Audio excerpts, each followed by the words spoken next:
Good afternoon. It's Wednesday, the 7th of November 2018, a little bit after 1 o'clock. We had a few technical problems there, but we're delighted to be with our audience today.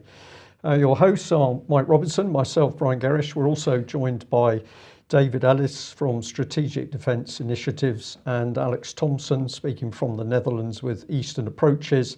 We're going to go straight on to what we think is the most important issue in UK at the moment, which is the rise of EU military unification. Mike? Yes, we're going to start off with Emmanuel Macron. So, well, he had some things to say on this subject. He said, we have to protect ourselves with regard to China, Russia, and even the United States. When I saw President Trump announcing that he's quitting a major disarmament treaty, which was formed after the 1980s Euro missile crisis that hit Europe, he went on to say, we will not protect the Europeans unless we decide to have a true European army. Let's see what he said next. It'll come up in 1 second. We need a Europe which defends itself better alone without just depending on the United States. So that was Macron's position.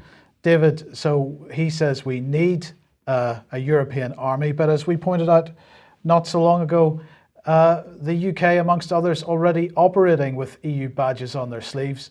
Well, even Emmanuel Macron insisting on using the term EU army rather than European military.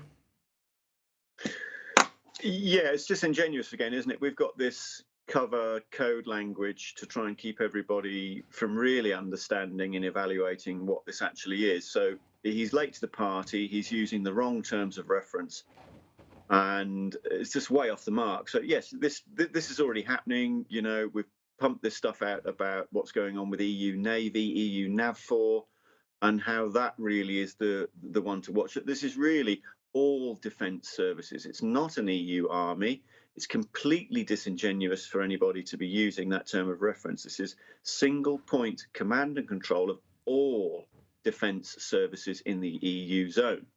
So this is Navy, Air Force, Paras, Marines, SAS, as far as we're concerned in Britain, Special Forces, all of it. So to call it an EU army, again, is really throwing everyone's off the ball, but it does give us the opportunity to put the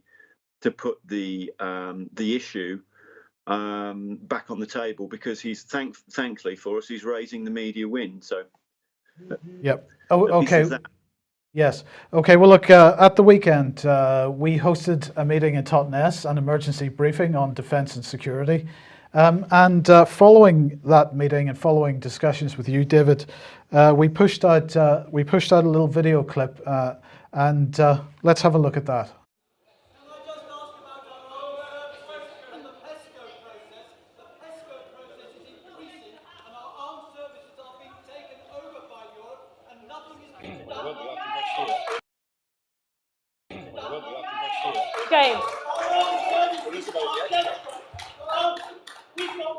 So we pushed out that video, and in the video said that Nigel Farage had basically made a comment about the question from the floor about an EU military unification, that the EU would be in control of our military next year. Now, it turns out, actually, having looked at that once again, we were wrong about that. It wasn't Nigel Farage. Now, I looked very closely at the video, and I couldn't see initially David Davis's lips moving. We'll see what happens later on. But in fact, that was David Davis said that. But nonetheless, the tweet went out and the video went out. It went out on Facebook as well. And there has been a reaction. So first of all, we had Nigel Farage coming on to LBC. And this is what he had to say. I said it for years. They're going to build a European army. They all laughed at me. Clegg said it was a dangerous fantasy, but hey, it's out there. Juncker's been hinting, and today, President Macron has made it clear that they must build a true European army to counter threats that include the United States of America, and in so doing, willfully, in my view, trying to hold NATO below the waterline. But it's okay, Brexiteers, because our Prime Minister tells us that Brexit means Brexit. So presumably, we are not a part of this. We are in for a shock. So that was Nigel Farage speaking on his LBC programme. And David, Nigel Farage has been saying it for years, apparently. Well, it's really interesting because when I wanted to talk to him about it to him face to face, and I said the magic words EU military union, he ran off. And now this is where it gets interesting, of course, is because this is exactly what happened when I spoke to David Davis face to face out the back of the Red Line across from Downing Street. You know, chit chat. We need to talk to you about EU military union, really. This is the big one. It's what we've got to get to grips with. He was more interested in keeping David Cameron in place because he was doing all the work for us.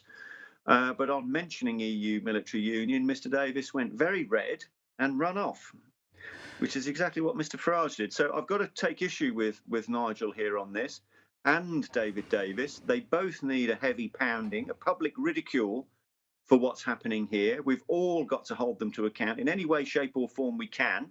Get on the phone to them, tweet, email, whatever, write, because they are not building anything. They are unifying ours. This is not, they're not building anything. This is completely incorrect of Nigel to say this. It's way off the mark. They are unifying our military into single point command and control under EU. Right, so David, sorry, David, just let me interrupt you there, because this is a really important point, because many people that are, shall we call them, fans of Nigel Farage, say that Nigel Farage has been speaking about this for years. I received an email from somebody saying, well, maybe he's a bit late to the party, but at least he's talking about it. Lots of people very positive about Nigel Farage. The key point is, by couching this in language like EU army, he's actually undermining the actual situation, yes? Absolutely, totally agree. He's undermining the gravitas of what's happening here substantially. Now, I don't know why he's doing that. Maybe it's ignorance or something. I've no idea. But nonetheless, by deed or effect, he is doing it along with all the others. So the threat is EU military union, not anything else, just that. So throwing other stuff in the hat is wrong, but for him to use the phrase EU army, it's going to take the British electorate's eye so far off the ball, they won't know whether they're going to be drilled, punched or bored when this thing arrives. Because it's our military, not the EU's, that's at question. So when he's talking about Brexit means Brexit and so on with Theresa May, let's be under no misapprehensions here. This is the only thing that's been agreed. It's the only thing the EU wants. What are the politicians doing about it? Nothing. They're not using the right terms. They're pretty much silent on it because, as far as I see, Brexit is military union is Brexit. Full stop. Absolutely. Now, let's just come back to what's happened since the weekend and since the event and the tweet. Leave Means Leave have now pushed out a little video clip all about the, what they're describing as the EU army. So again, they're not using the right language. But David, this is a step forward, is it? Or is it? It's a tentative, what can we say about it? It's a tentative attempt. The phrasing isn't right. It's a bit woolly.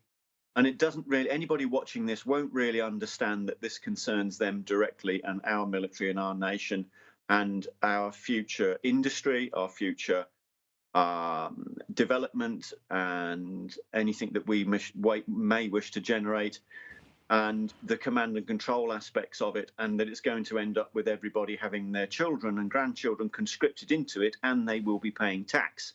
So this is where they're way off, because they're not talking about military unification, they're not talking about defence union, and they're not talking about all the big stuff. They're having a go at Nick Clegg and so on and so forth. You know, that's gone. We're way beyond that. You know, the general public knows all about that. And, you know, look, you know, they need to do better. They need to sit round a table. If they're genuine about this, they need to sit round a table with either David Banks or ourselves and Brian and you there, Mike, and really do this job properly if they want votes for Brexit and to actually leave the EU. Because as it stands, we're not leaving the EU because our military is remaining. Yeah. Well, let's just briefly look at David Davis, and you know, frankly, we've zoomed in here, and you can see that he is just about moving his lips in sync with the words. So it is him. It turns out that was my mistake, and I apologise for that. But now the point here is, David, that David Davis therefore understands this situation, and he's not speaking out about this at all. So where do we go from here? How do we get these guys to engage on this thing? He clearly knows what this is, because the reaction I got from him face to face told me what I needed to know.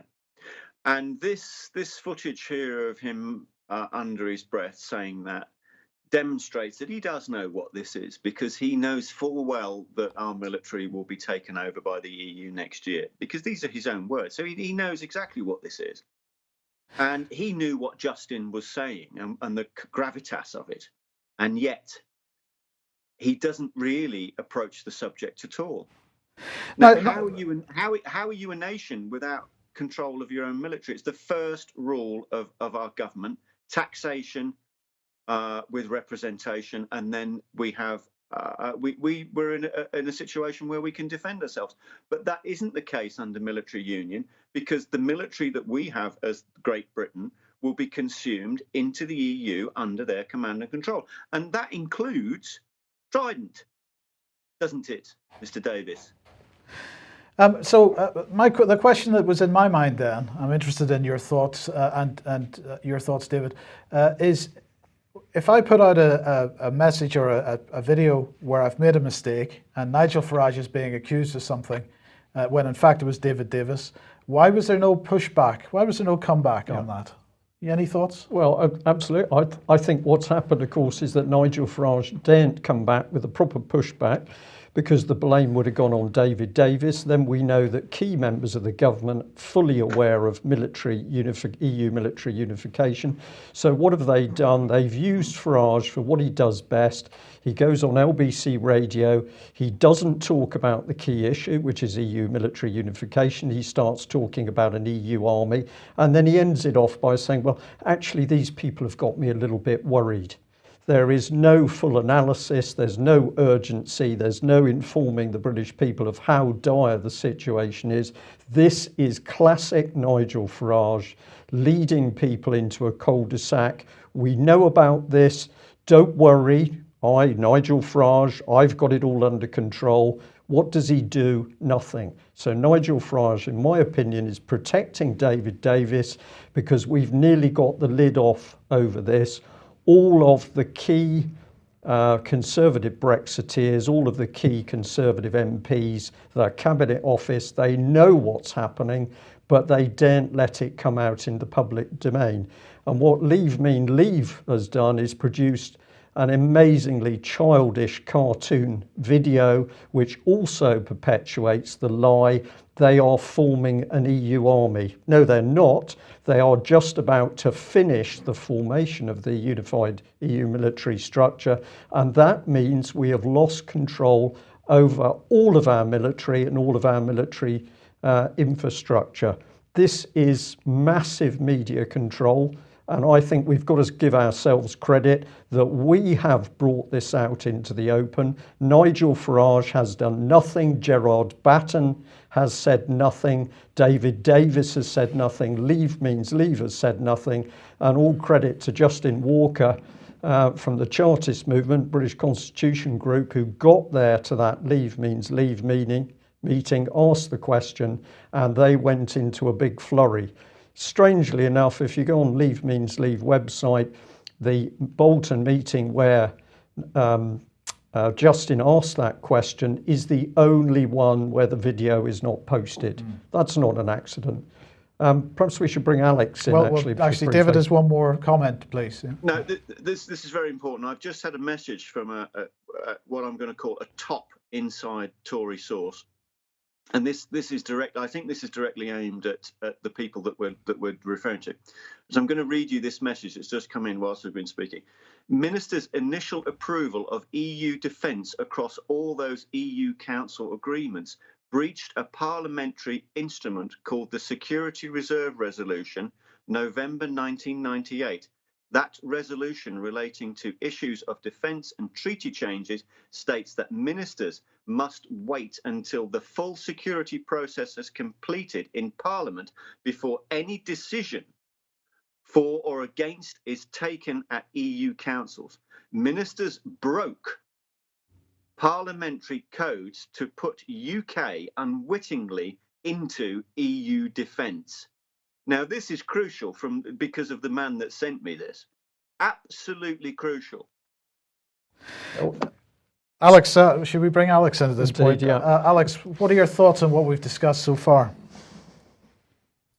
Well, I shall start, Mike, with the very important message that David has just read out, because the key word there is reserve. Parliaments, and particularly our Parliament, the mother of pearl parliaments, use this word reserve to mean that which the representatives of the people insist on deciding about themselves. Now, even people in Britain are unclear sometimes about the relationship of Parliament to government to the Crown. And for example, they assume that the Defence Committee or other committees in Parliament are Her Majesty's government. They're not, they're the people with immunity and privilege. So what's happened here is a reserve has been broken by the ministers of the Crown, that is by the Crown. Ultimately, I'm sad to say, that is by Her Majesty, who's breached her coronation oath here. So I'm sorry to say that we have a 1642 situation on our hands here. We have the makings of civil war, because the Crown has declared war in a certain sense on Parliament, which is the people.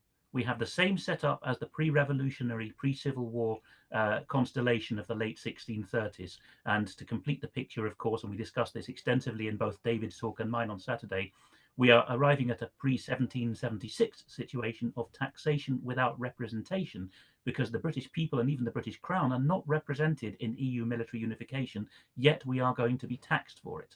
So we have all the makings, God forbid, of an absolute uprising here. And some of the quotations I found on and for my talk on Saturday, I shall just read one out, are shocking. Here is a man, Lord Campbell of Alloway, who was in the British Expeditionary Force, which is the British Army making its way into France in 1939, who was captured during the Dunkirk retreat and spent the final 5 years of the war holed up in Colditz Castle. You wouldn't expect it of a man like Lord Campbell of Alloway, but in 1986, on the 8th of October, according to Hansard, he stood up in the House and said, "My lords, to what avail is it to talk in emotive terms about our allegiance to the Queen? To what avail is it in this context to drum up the emotions? There was the partial surrender of sovereignty by the will of the people of this country in 1972. We owe, of course, a primary allegiance to the Queen, but we also owe some allegiance to the surrender of sovereignty that we, that's Her Majesty's government, accepted in order to make the system of Europe work." So at Lords and Commons level, we have Her Majesty's government, the Crown, making war against the people and our common law constitution, and thereby breaking the Queen's oath. Now we see what this surrender of sovereignty means. It means that parliamentary reserve, parliamentary scrutiny, and even the much vaunted inaccurate claim of sovereignty of Parliament in England at least, is being ridden roughshod over by Her Majesty's government itself. Alex, you're almost speaking about constitutional issues there, but you know, Theresa May's government keeps telling us that we don't have one. This is what we're often told, isn't it? And yet constitutional issues have obviously reached Brexit, because very quietly in the last 48 hours, the Attorney General, who is the chief legal officer of the government, at least for England and Wales, has been brought into the subcommittee of the Cabinet dealing with the Brexit negotiations. It's ostensibly because he needs to advise Her Majesty's government that there's no difference really between two forms of customs union participation and the Northern Irish backstop idea. But I wonder whether something more fundamental is going on, because constitutional issues, now that we have a Ministry of Justice and a fake Supreme Court, whose real powers are actually vested by the Crown in the Cabinet Office and the Civil Service now, despite that, we seem to have constitutional issues at the point where they become contentious, still vested in the Attorney General, who is a political officer. That's where legal issues are sent to die. And when the public write, or even Parliament writes to the Attorney General, they're told, bog off, we're here for the government, not for you. So I think you can see that everything is falling back to the Queen's coronation oath at this point. You know, this reorganisation of government, people being put into positions, this is something that we're watching very closely, because some interesting people being put in interesting positions, particularly in the Cabinet Office and around that sort of infrastructure. Powerful corporate people. Yes. Now, bring David back at this point. David, you wanted to highlight Bernard Jenkin here. He put this out yesterday. Another reason we might be leaving the EU, we're constantly told that the threat of an EU army is a myth. So he's pushing this out, but is he taking it seriously? I don't think he's taking this seriously at all. This is just a sort of, he's. I know. Does he believe this mantra within the Tory party that there are no votes in defence? Because it just doesn't have the weight and gravitas. The language is so woolly that anybody looking this and think that really, well, there's not a problem. It's just something they're doing. It's nothing to do with us. It's a myth. Maybe that's the closing thing that he wants you to go away with. But of course, it isn't a myth, and it's deadly serious. So I've got to say, where you was talking about people being reshuffled, Angus Lapsley, who's one of the head honchos there in the civil service, has just been moved. Now, he was with Boris Johnson, where a lot of this stuff was agreed in the EU machinery to do with the EU military union. He's now just been moved from FCO into the MOD, and he's heading up a section there of joint, this lovely word again, joint, British, European and American defence. So this is a crucial move, because this is one of the guys that's been basically doing this as a job, as it were. So where we go on to the Bernard Jenkins thing, he's just, come on, we need to get onto this. You've got another slide, haven't you, Mike? I've got Bernard Jenkins' contact details, and of course these are freely available on the Parliament website, but we've got a telephone number there, 0207 219 4029, and an email address, bernard.jenkin.mp@parliament.uk. And I think, David, you want to encourage people to start contacting people like Bernard Jenkins directly and starting to put some pressure on. Yeah, what I want you to do, your phones are not going to dial themselves. Pick up the phone, grab that number, pick up the phone and dial. Get onto him. Talk to somebody in the office. If they don't answer, leave a message. Ring back. Get your friends to do it. If they don't answer the phone, send him an email. If they don't do anything with that, fax him. If he doesn't do anything with that, tweet him. We need to make a concerted effort here, all right? And this is one of the guys. Let's just have a real good go with Bernard Jenkins and see if we can get him to actually do something useful. Yep. Okay. Now, Alex, at the weekend, one of the points that was made was that, of course, this EU military structure, which is being established and built up, has potential for us ending up with a European military force on the streets of Britain, for example, in a civilian role, a civilian policing role. We've seen in the past 12 months the British government impose Operation Temper, which is where we've seen British military personnel replacing the police in certain roles. The government says in order to free up police to fulfill other duties. But if the British military is rolled into, or when the British military is rolled into this European military force, there is the potential that we don't just see British troops on British streets. And I think you wanted to highlight the issue of the continental system and particularly the sort of gendarmerie type policing that we have over there.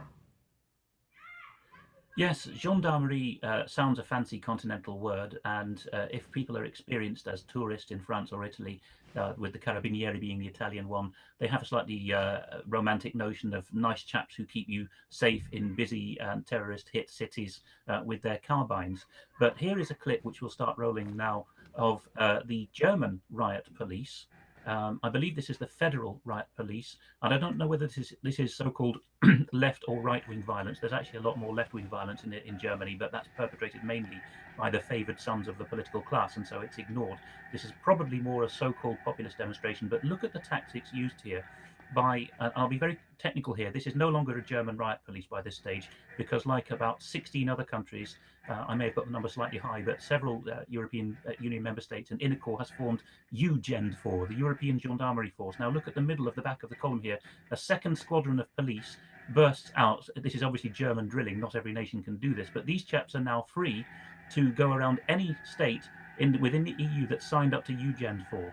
And of course, ultimately, this will be part of the acquis, the joint acquisition of EU member states if the European Military Union has its capstone put on it. This is the way in which people standing up and not even rioting, I think in this case, just well, a couple bounce an object maybe off a policeman, which is reprehensible, but generally they're standing there with flags and banners. This is the way that they're going to be pushed back in future. And you might think, oh, that's the continent, but there are actually links between the membership of these inner structures, the gendarmerie and the justice. There's the charge again. There's links between the countries that are members of that and those that are actually with the Anglo-Saxon Intelligence Alliance, which is the world's all-seeing eye, which I outlined on Saturday. And I say that particularly because I'm speaking here from the Netherlands, where within a couple of months of each other in this spring, the Netherlands, through Prime Minister Mark Rutte, made it be known that they wished to join the Five Eyes Alliance, which until now is only English-speaking common law democracies. And at the same time, within 2 months of that, the Dutch said, actually, we want to join the European prosecutors setup. After all, the new Eurojust idea.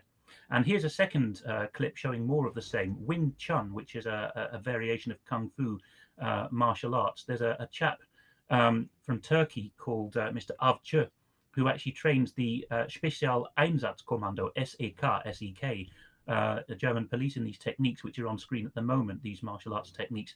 I must stress this is not the German Army Special Forces, that's the Grenzschutzgruppe 9. This is the German Police Special Forces. The most comparable thing in Britain would be the tactical support groups that certainly Greater Manchester Police have got, which you've seen in action with the very heavy-handed assistance, well, actually running the bailiff operations on behalf of the bailiffs, despite it being a civil issue. So this is the German version of tactical policing, right, with Wing Chun. Obviously, you can see these are police special forces with padding done up to the nines because they're practicing pummeling each other, which is what Wing Chun is all about.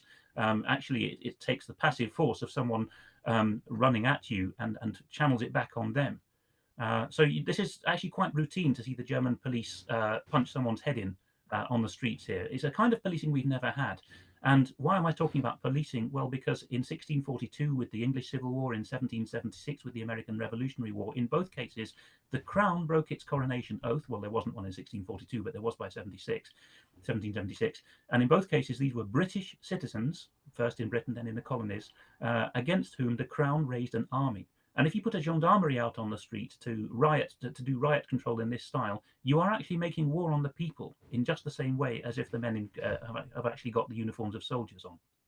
And just to remind everybody, in October 2015 at the European Defence Agency conference, Federica Mogherini and Jens Stoltenberg, who of course is the Secretary General of NATO, were taking part in that conference and discussing this very subject, the issue of merging the military with the civilian police for policing functions. So this is not something that we're making up. This is something that has been discussed at the European Defence Agency conference and is an ongoing discussion. It is, and European Union inner core member states actually discuss things and pre-cook them before they ever get to forums like the Council of the European Union or even the European Commission, which is effectively the civil service for the EU. These things are going to be done bilaterally and multilaterally by heads of government and their civil services talking to each other. And what you'll see is that more and more member states accede to the inner core arrangements of justice, policing and whatnot. So yes, this is very live.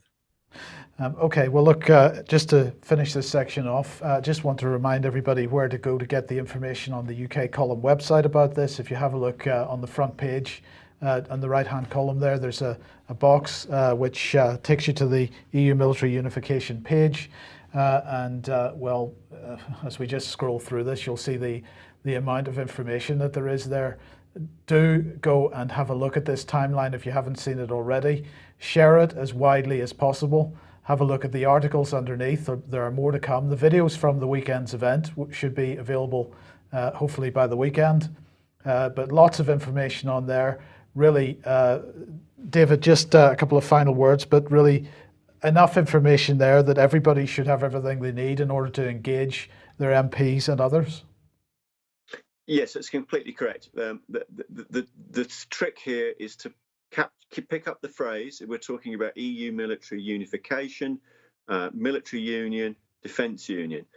Use that phrase when you approach your MP in any way, shape or form you can.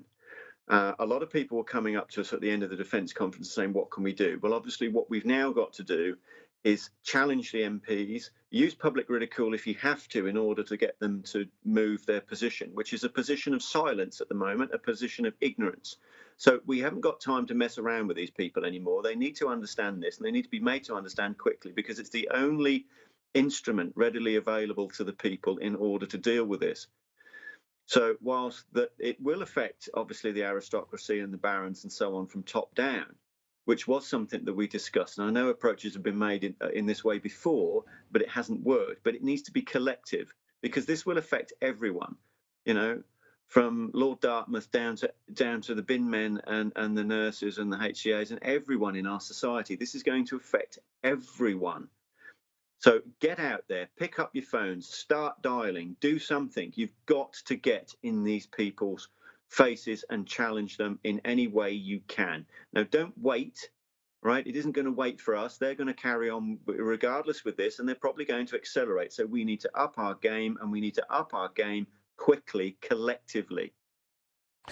Brian, I think that's going to be one of the subjects of your talk at Democracy in Chains on December the 2nd.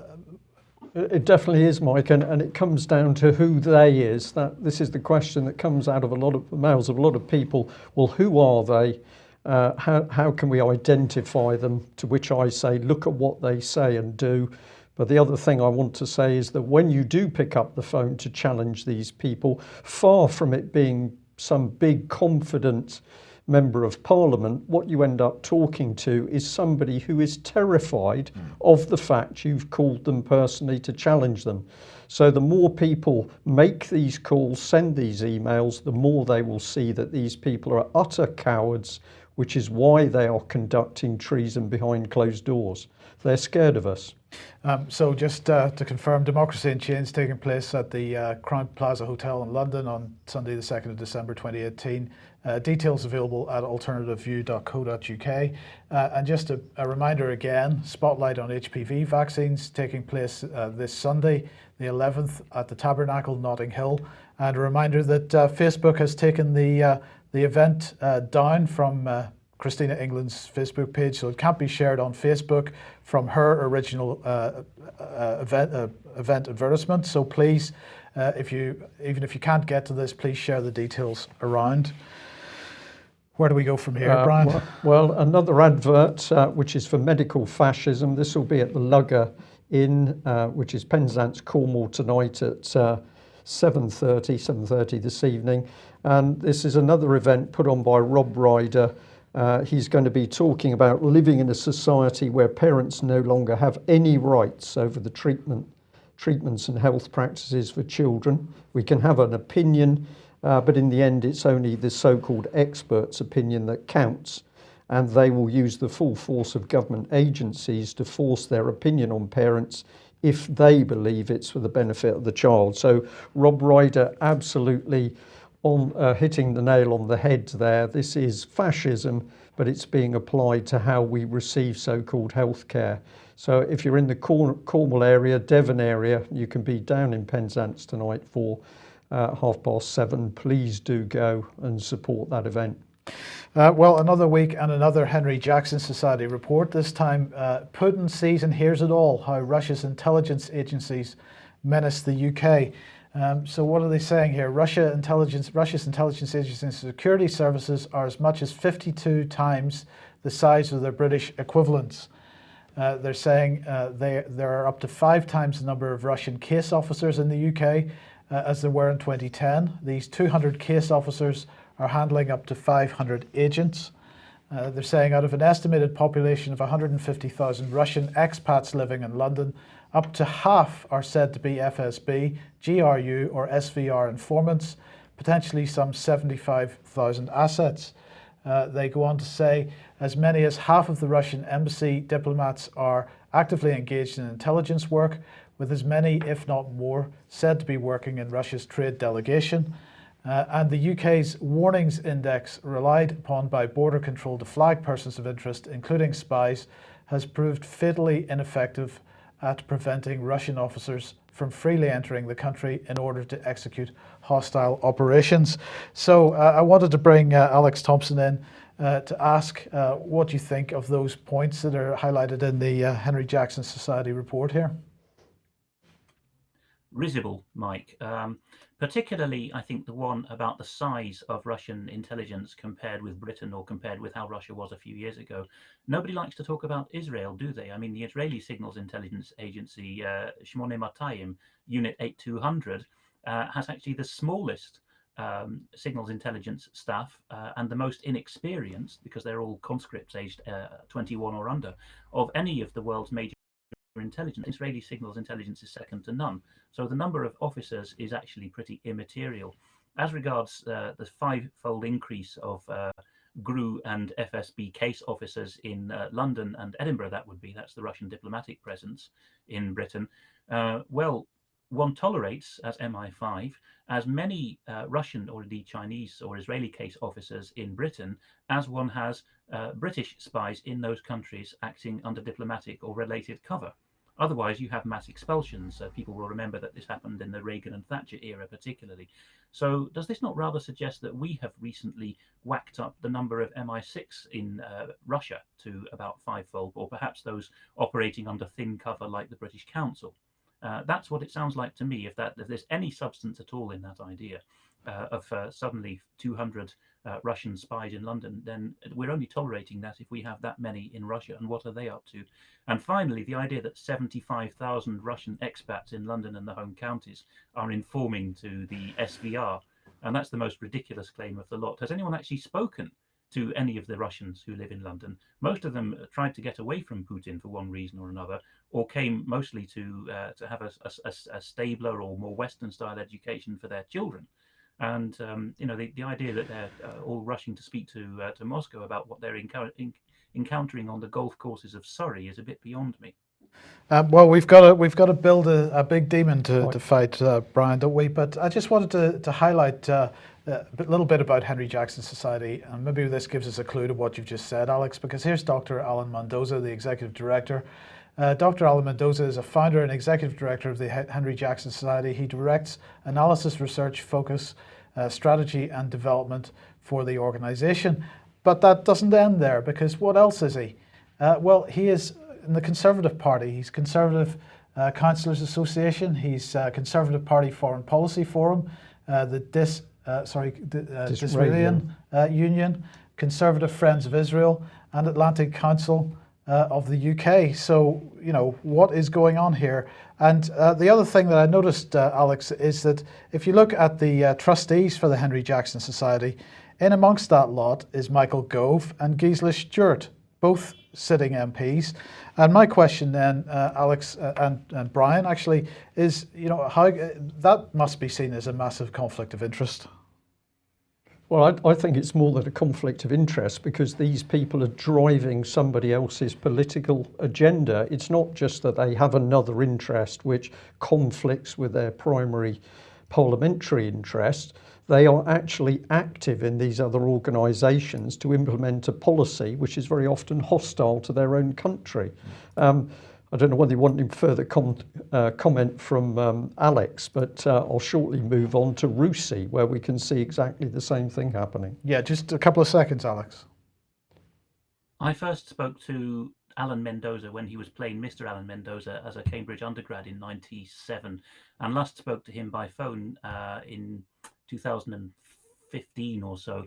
And in fact, on the latter occasion, I was offering my help in all innocence to him to translate Russian material. He said, I'll be glad to get back to you, but sadly never did. Perhaps he found I was with UK Column by that point. But without being undiplomatic, I'll say I remember Alan Mendoza really from being my Cambridge roommate's drinking buddy. And I also remember him from the Disraelian Dining Society, where his contribution seemed to be limited to standing up before the speaker got going and said, "Gentlemen may now smoke." Now, that's the kind of environment he comes from. CUCA, the Cambridge Union Conservative Association, which is the hothouse for budding Tory politicians, along with the equivalent in Oxford. So I'll say I don't regard him as cynical. I think I regard him as misled. And I think he's earnest in wanting to protect the nation. So many of these people are that come from the public schools, Oxbridge and whatnot. But I don't think they're being led by the nose by the right people. Okay, thank you for that. Well, let's come on to the subject of RUSI. We'll do this one very quickly because we've got RUSI, which David Ellis prefers to call UC, and put the EU at the front. is launching another paper. This was a couple of days ago, but looking at security in Northern Europe, deterrence, defence and dialogue. And my question is, when you drill into this, who are these people? Here's their white paper, and of course look at what it says. It says the latest Whitehall paper, edited by John Andreas Olsen, explores the challenges to the security of Northern Europe in the face of Russia's military build-up. So the military build-up is just put there on paper as if it's come out of nowhere. Of course, there's no background to all of the incitement that the West and NATO has done against the Russians. And now we produce briefing papers for Parliament. And it gets more fascinating. I couldn't resist the decision to go to war, how the British public misunderstand its legal basis. We're all stupid, of course. Who's written this? Dr. Joel Rogers-Duval. Now, he's part of Cambridge YouGov. He's an academic pollster. He's also a military reservist, so he's a captain in the army. He's done a little bit of reserve military stuff, but now he's producing paperwork which is going back in to brief the British government. And I smell a rat. Who are these people? They're not transparent. They're not accountable to the public, but behind closed doors, they're helping to form very dangerous policy, in my opinion, as we can see by that label that the Russians are building up.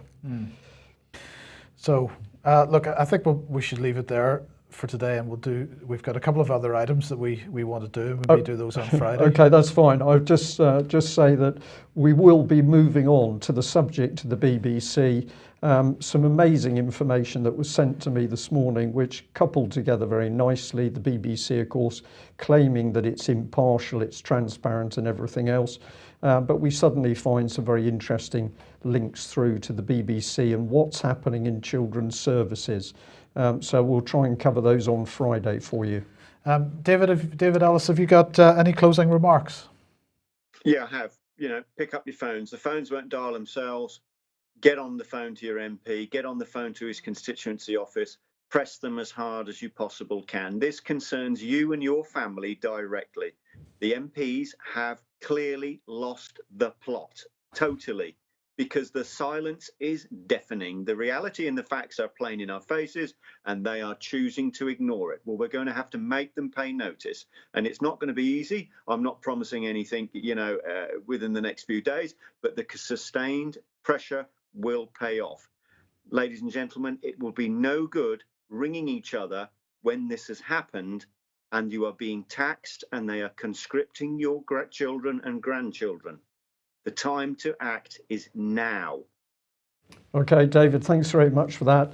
I'll end by saying thank you very much to all the people who attended our emergency defence and security briefing in Totnes. I think we had about 80 people in the room, so that hall nearly full. Absolutely excellent. And they were also very generous. So not only did people pay to come in, many of them donated, and some individuals gave us very generous donations.